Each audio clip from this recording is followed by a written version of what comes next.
Hello everyone, welcome back to the channel. I am Mad Capper, and there's another video on Raid Shadow Legends and another in our new, now I guess, weekly series of I Built Them so you don't have to. Today, I want to talk to you about PHRANOX. Potentially a champion who might actually compete for the hardest hitting epic in the game, but is that enough to make this champion a buildable champion? Let's find out. So without further ado, here we are with PHRANOX. Let's start with her A3. Her A3 is Isolate, which attacks one enemy 3 times. Each hit has a 50, and it is bookable to 75% chance of stealing one random buff from the target. Places a block buffs debuff for 2 turns if the target has no buffs after the attack.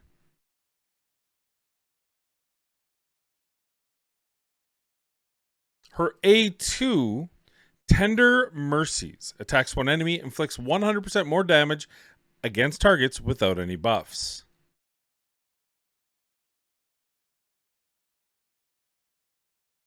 Finally, her A1, Carve Through, attacks one enemy, has a 40, it is bookable to 50% chance of placing a 50% decreased attack debuff for 2 turns.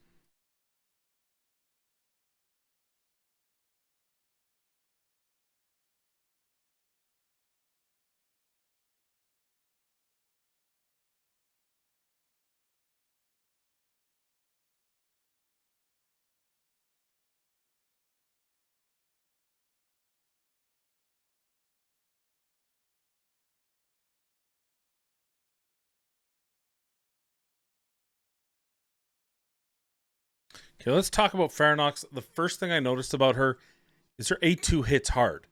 It hits hard in a measure we don't very often see in Epic Champions. In fact, I think she might even challenge Alika for the hardest hitting champion among Epics without any crazy conditions. Now, again, as is Plarium's wonderful world of building epic champions, there are conditions on this, but they're predictable ones. You can pretty much understand or realize when PHRANOX is going to get that hard hitter and when she's not. And we're going to talk about that in the final thoughts. But first, let's take a look at her kit and how I have built her out.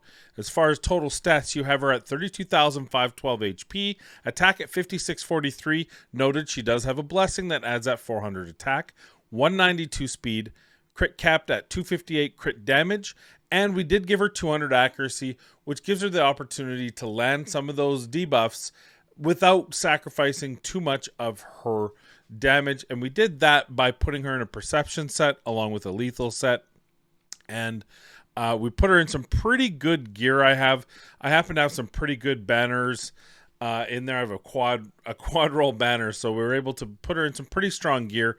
That 1409 base attack, pretty good, 6% crit damage, 97 speed, all pretty decent for her. So as far as leaning into her kit, stats look pretty good. But how does she fare? Oh, before we do that, let's go to the masteries here. And of course, as always, I've got to move me. I did try something a little different.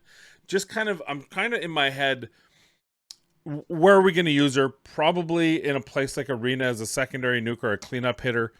So if that's the case, what scenarios am I going to have to worry about? Well, we know that if there's buffs, she doesn't get that extra damage. So we got to find that extra damage. So that's why I decided to go with the shield breaker. So she gets extra damage if they're under a shield debuff. That'll also help with her A3. If she can help clear those shields on her first turn and she comes around to her second turn, then we have a choice basically. And I'll show you what I mean when we get to that testing. I always go Ruthless Ambush, but I also did this Opportunist. So if we can crowd control essentially the opponent, then we get some extra damage from her on the Opportunist, and then we go to Helm Smasher just for the best possible damage. I do like this because, again, if she's an attack-based champion, she's going to have lower max HP than most of her enemies, and if she doesn't, that enemy's probably going to be dead anyway, so it's always good. And because we weren't doing any kind of, like, I wasn't doing an accuracy banner, then we did go down the support side for a little extra accuracy off the hop just to help us land those debuffs. So that's PHRANOX as I built her. Now I think it's time for some damage testing, and then we'll take her into the arena. We can also talk about other places you might want to use her in our final thoughts. All right, so it's time to show her what she can do. We have Rhodos, pretty good reference champion to have. He is in instinct gear, so he gets that 20%. So it's not 25%, but it'll work pretty good. He's at 6475 attack, 273 crit damage. The 41,000 HP is also important to note because he does base some of his damage off of that. We've got Alika, who is in Savage gear, and she's looking at 5238 attack, 266 crit damage. So very comparable stat-wise there. She does have less accuracy. If I were to rebuild her, bother rebuilding her, I'd probably get her accuracy up to 200 as well, for the exact same reason why we have PHRANOX, because she does come in with an ability, a cooldown ability that you want to make use of. Now, it's important to note that Alika has an AoE here, so the A3s aren't really going to be comparable, but that's okay. We're taking them into stage 10 hard. This will still give us an idea of what the kits are and how comparable they are. What I believe with okay, well, we can't. So I use the Tayas as my reference, so they need to be both debuffed. There we go. So A3 on Rhodos, obviously we know this one's ignoring virtually all the defense. 142,000. Looks like he didn't get a Helm Smasher proc. Now PHRANOX, she's going to put that block buffs if there's no buffs after the attack, which of course there is. And she's going to hit 3 times. So there's the 3 times landed the block debuff, or sorry, block buffs. And then this doesn't really compare, but you just get an idea. The utility that Alika is bringing in, she can reduce cooldowns. And as you can see there, at a 158 accuracy, Alika was actually able to reduce the cooldowns of all these champions. That's something to keep in mind. When you're doing dungeon runs, especially mid-game, they have base resist. They're not going to be able to resist even lower tier. It's clan boss, yes. Arena, obviously. And Doom Tower, it does scale. But in this sort of scenario, it actually doesn't scale until you get to the boss. So you don't really have to worry about in the waves. Alika is going to help you, as is PHRANOX with her ability, because you're going to be able to land it even with low accuracy. So if you are using them in PvE, do keep that in mind. Let's end the battle. We'll show damages. Obviously, Rhodos hit really strong. Alika, because it's an AoE, did do more damage. And PHRANOX did a respectable but not crazy 89. Keep in mind, she is removing potentially debuffs, and she is landing that block buffs. So there is some utility available there. Now, let's get back out. We're going to replay it, and this time look at the A2s. The A2s is where the battle begins. This is where the battleground has been drawn. So first we'll do Rhodos A2. I'm going to take him over here to 125 because I don't know how much damage we're going to get out of this. So remember, there's no buffs on Taya, so this is going to hit 100% more damage. And when you look at it, she did 124,000 damage. Keep in mind that's without that was a non-Helm Smasher proc. Now we've got high value target here. You've got Alika. Remember, she ignores 50% of the target's defense if their max HP is higher than this champion, which is virtually guaranteed in PvE. And boom, 166. So you see the damage there.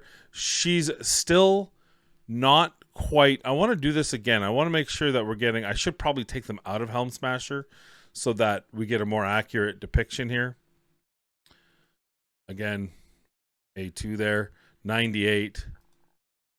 There you go, 193. So you see there is that 173. So both getting Helm Smasher. Alika was 180 in her last one. So they're very, very close. PHRANOX hit harder than Alika on her A2. And that's a big deal. Now, we'll talk about whether that's a big deal enough or not in the next section or in the final thoughts. But at least we know we have finally a champion in a long list of epics that have come out with mediocrity. We finally have a champion that's matching top epic single target damage. It's something we have looked at for a long time. Like you think of Knight Errant, who gets the extra damage on his A3 if he has full health, I believe it is. So that's a situational, but does next level damage. You look at Alika here, who ignores defense. That's next level damage. Now you have PHRANOX, even though it needs to be without buffs. The reality is, at least in PvE, you can guarantee when a champion's going to have no buffs. You know that for the large majority, if you're fast enough, they're going to have no buffs. So you can actually make great use of that. And that doesn't stop on boss level either. So she's going to hit really hard with that on the boss level. But Let's see how this actually translates in the arena with the two of them. I'm going to try to make this happen. We'll see. So let's go to the arena next. All right, so here we are now in the arena. The arena is always a very difficult place to test because you never know what your opponent's going to be. Truly, in 5, you don't ever really know. So I'm going to do my best here. Hopefully, yeah, see, he got the sleep. Yeah, see, this is the problem, is how do I actually test these champions in a controlled environment? Let's try putting them to sleep ourselves. That'll give us a chance, right? All right. All right, so we're going to go into the arena here. We're going to test these out. Hopefully, I have the speeds to be able to win here. All right, good. Everyone's asleep. Good. So I just want to make sure that we're getting the opportunity for both of these to attack. Now, this is what I mean. You have the opportunity now. You know there's no debuffs. So let's go with that hardest hit. Boom, 154 deleted. Now, who else do we need to get rid of? Well, we have a weak affinity situation here. So maybe our best bet is to get rid of him. 266. Now we can reset them. Now, obviously, you're not always going to have that. Oh, there they go. Well, now she has a buff. So now we got to go to this level and take away that buff. It took away the buff. It stole the buff. It didn't change a thing. Now we can lock them out, right? In this case, we got enough damage to kill them. So when you look at this at early, mid, late game, I think this is I think she's a very strong champion for the arena. There's going to be situations where it's not going to work very well for you, but overall, you have the opportunity, right? So here you've got 3 shield set champions. Well, let's just put them asleep. The reason why I'm putting them asleep, obviously you'd have different things. Like we could use double buff. We can make sure the 2 of them are faster. I'm just using Kymar so that I don't have to re-gear a whole team just to make this work. And to make it work at their current speeds. So here we know that there's nothing going on here. There's no debuffs. Why don't we kill what is our biggest threat? Here, why don't we lock out the champions? Now we happen to kill them, right? But if they were stronger, they'd be locked out. So when you see that this should be a tough one, this will be the opposite. This will be a problem for her because you're gonna get buffs probably everywhere and just about. So there's 1 champion without buffs. We got 2 stone skins. So can we even put them to sleep? Now see, everyone's got a buff. We can try this. It's a weak hit. Actually, still hit pretty decently. Let's see if we can lock them out. Obviously resisted. We would probably give her better ammo or better armor than she has. Let's see if we can still pull this out of the fire. I'm not so see, now here's the problem is when I hit him now, I'm getting nothing. Like I did get the extra damage against shield, but the reality is her ability in this particular case is in trouble. Now, whereas Alika, she can still hit equally as hard without a problem, and then we die, right? So PHRANOX, does she have a home here in Arena? I would say so, but there's a big asterisk to it. It's very situational, and in places where you know there's going to be buffs that you can't deal with, your best bet is to walk away. We got lucky there. So again, here we have the buffs. We can delete just about everyone in this fight, right? Especially consider where you are in the game. You're probably going to be able to do this with everyone, right? Like this is, if you're in that early game, see there, like that's 50% less damage than she did to probably an Arbiter that's got more defense, more health. Baron still took less damage because he had a buff. And that's just something you got to be mindful of. Well, I guess you got lucky there. So Ken should be using the arena. I think it's a definite usable case, and I think I like these 2 together. If you happen to have these 2 together, I think it's worthwhile. On the flip side, when you have cases like this, again, you know there's probably going to be buffs involved here, right?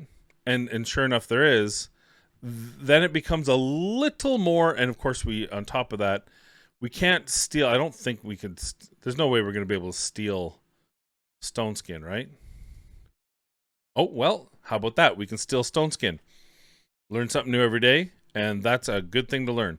So now we can kill you, Carl. Well, we can't because we're idiots. Oof. Okay, let's reset. Boost again. Now we have, see if we can get it here. Didn't get so lucky, got resisted. And now we're in trouble. Which is fine. This is really just about showing where the problem is, but I didn't even think about it. She can steal. She has a 50-50 chance to steal. So why wouldn't she? Now again, boom, 100,000. So when you know that you don't have buffs to contend with, it can be very powerful. I think I'm in trouble here, but anyway, you see where she can be used, and you see where she can be helpful. So I'm a bit conflicted, but why don't we go to final thoughts, and I'll kind of put it together and tell you what I think about this champion. My final thoughts on PHRANOX. I got to tell you, I went into this thinking I'm not going to like her. She's not going to be that good. I see situational. I don't see an aura. I don't see a passive. She doesn't have enough utility to go with it, and she's probably not going to hit hard enough. Well, I was wrong. Then I thought, well, even though she hits hard, it's going to be hard to use her kit. Her kit's really not going to play out the way you need and want it to. And I was wrong again. I feel like PHRANOX is a really good up to late game champion. I think end game, like if you're pushing into high arena, 3v3, that sort of thing, maybe she gets outpaced, which I think all epics, just about, if not all epics that are nukers, get outpaced. There are very few epics in the game that can go right into the end game. Magnar, Gala Longbraids, maybe Alika if you're book savvy. But I think that she's got a real strong home, and I'm actually pleasantly surprised. It all stems from the fact that she hits hard, and this is what I try to say every single time. Wergrin, boring, didn't hit hard. The assassin guy, I can't remember, high elf, doesn't hit hard. You need that hard hitting ability so that you can make the rest of the kit. It can't just hit hard. You can just hit hard and then no follow-up. It's why Errol, one of the hardest hitting champions in the game, was so lackluster until they buffed him. Now he's actually pretty good because he has an AoE, because he has an opportunity to do more than just a single target. And that's where PHRANOX, I think, comes into play. If she gets a chance to go, you have two options. If there's a buff, remove it. If there's no buff, don't just kill. Was able to take out a Ultimate Death Knight with one shot, hit for 100,000. There's not going to be a lot of Ultimate Death Knights with more than 100,000 HP until you get into the crazy end game, in which case they'll have 17 buffs on them and everything. Can steal Stone Skin, which is something I didn't even consider, but obviously, right? So maybe you even run back that attack a little bit more and get her to around that 300 accuracy we've talked about before to make a viable, useful champion for kind of stealing or putting down buffs. So I think I really like the kit. I really like how she works. She synergizes really well. My biggest argument against her was the fact that I don't think this A3 is impactful enough to go alongside this very hard nuking A1. But I disagree with myself there. I think that this, because you can steal buffs, because you can synergize with yourself, and when you pair it with another champion like Alika, you can really get some strong synergies in there. And if I would have built the team around all four a little bit better, obviously I took two champions I use, and then I added these two champions too. But if I were really trying to put a team around those four around each other, I could have built their, making sure there was no cut-in opportunity, that sort of thing, and really leveraged what both of them can do best. And I think that she's actually really good. I'm actually kind of simping on her. I'm not going to lie to you. I think this ability to pivot when you're in trouble in the arena is very strong. Also, it's very consistent in PvE. So single target nukers aren't a huge deal for me in PvE because you're wave clearing and then your specialty boss max enemy max HP, very simple ones like how Whisper hits the boss so hard. She's gonna get that double damage. It's still not going to be as impactful on the boss as other things, but the reality is she's got a really strong kit for arena that's probably going to help a lot of you in the free to play low spend who are sitting here looking for a nuker to help. You've got Sun Wukong. He's got an AoE. He's basically got 2 AoEs. Very strong, but there's always that one extra. Usually their Sun Wukong that you have to deal with in the end. This is a really strong way to do that. So I think she's good. I think she's better than average. And it's been a long time since I've said that about an epic nuker in this game. So I'm excited to say that. And maybe I'm overstating how good she is because it's been so long. But I honestly think that A2 damage is strong enough, along with the utility that A3 gives you. She's not a solo nuker. She's not Roto. She can't pop off. You could put her in Relentless, and maybe you get some extra opportunities, but her A1 is not going to be as impactful for Relentless to really matter. I think you just come down to you've got 2 branches every time you go into a fight. You use her A2 or you use her A3 and use a secondary champion to help the cleanup. Is she better than Alika? I don't think so. I think that as strong as that A3 on PHRANOX is, it doesn't hold a candle to the level of strength of a one-turn lockout that Alika brings. Alika has slightly better damage, it seemed. There was once where PHRANOX actually hit better than Alika, but it seemed like Alika, her A2 was just hitting harder because it's the ignored defense.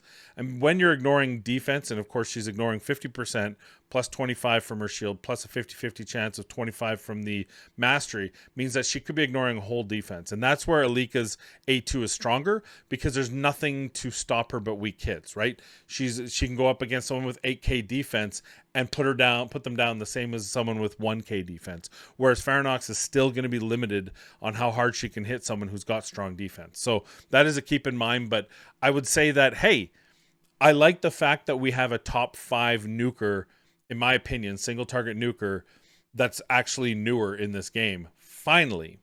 So that's my final thoughts on this champion. What are your thoughts? Do you like her? Do you think she's too unimpactful? Let me know in the comments down below. But of course, as always, thank you. And by the way, you can't see it, can you? Because I changed the perspective so you can't see the bit of drywall patch there. Odd one. All right. Thank you for watching. I appreciate you. Please be kind, be safe. We'll see you in the next video.